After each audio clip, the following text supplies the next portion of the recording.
All right, perfect. My name is Tyler Martin, and this is my exercise science presentation about fatigue and lactic acid.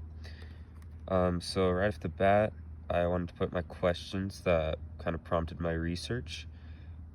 So I'm a runner for the Snow College cross country team, so lactic threshold and lactic acid is something we talk about sometimes, but I wanted to learn a little bit more about it and how to better utilize it.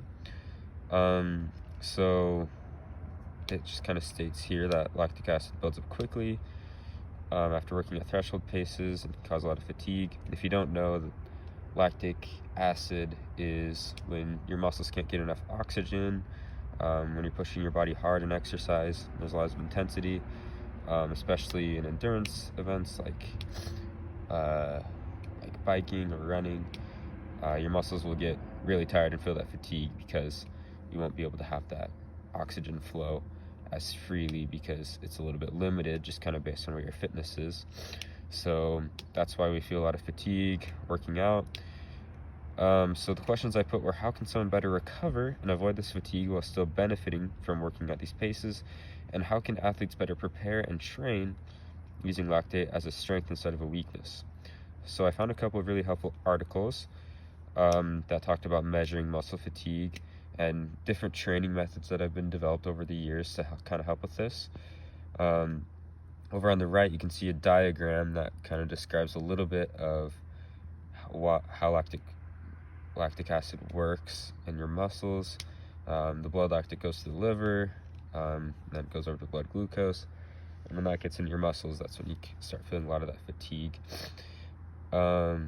So the articles talked a little bit about that, how lactic acid affects the body, and it talks about kind of understanding why we get fatigued, and there's a lot of tests and measurements based on blood lactate and a few other things that I'll talk about that based off these measurements, they're able to improve a lot success in athletes and be able to train using lactic acid as a benefit instead of just a weakness.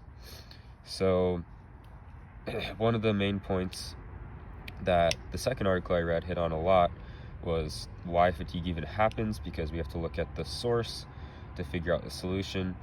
So often it's from energy depletion.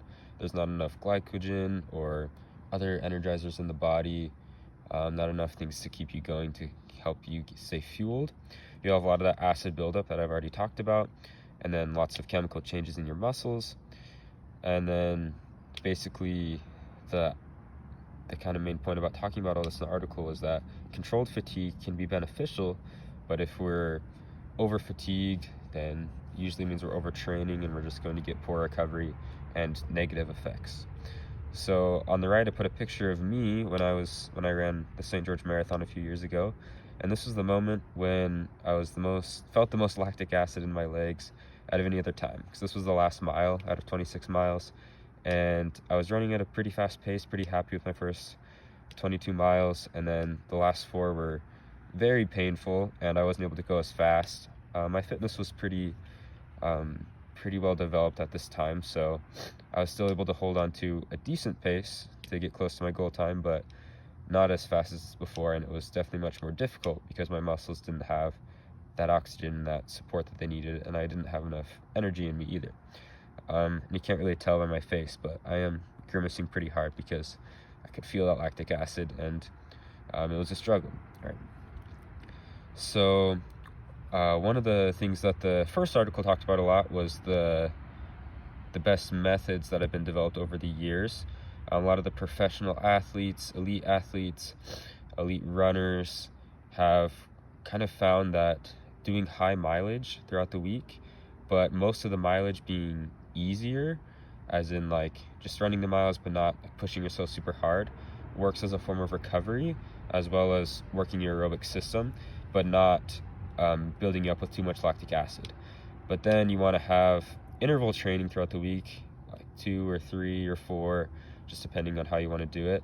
Harder days where you do let's say mile repeats or some other type of workout where you get up to that, what we call a lactate threshold, like how much lactate your body can handle, essentially. So that's kind of the system that was developed, to have these key workout days 3 times throughout the week where you hit it really hard, and then the other days just use it to recover, because if you're just running super hard every day, you're not going to be recovered enough to be able to handle lactic acid. So you'll still be able to build a lot of endurance with the miles you run that are easy miles, but you won't be fatiguing yourself, which is a really cool thing. And this applies to a lot of other sports as well, but running's the main example here. So lots of studies were used, like Rodox markers, and blood lactate levels are measured with devices like this image shown here.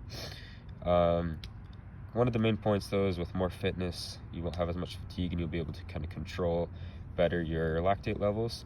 But it is helpful if you get your lactate levels measured, so you can kind of work off of that, which is what they did in these articles. And then, in conclusion, it's really important to understand lactate acid and kind of understand where you're at with that, so you can know how to best train and get the best gains. And one of the most important things is to recover well. So quality sleep and nutrition is the most important thing that can help fatigued legs, fatigued muscles, to be able to recover well, especially protein right after a hard session, whether it's in the weight room or on the bike. If you're getting your protein in 30 minutes to an hour after that, you'll be able to recover much better, and you won't have as much problems with lactic acid the next day. And the last point there is that, to kind of answer my question from the beginning, there isn't really a way to stop or fully control lactic acid, because it's a natural human function, and when we're working hard it's going to occur, but it's just really important to recover well afterwards and kind of know what your limits are, how your fitness is at the moment, so that you can get the most quality training, most quality exercise out of what you're working towards. So that's my presentation, and yeah, thanks for watching.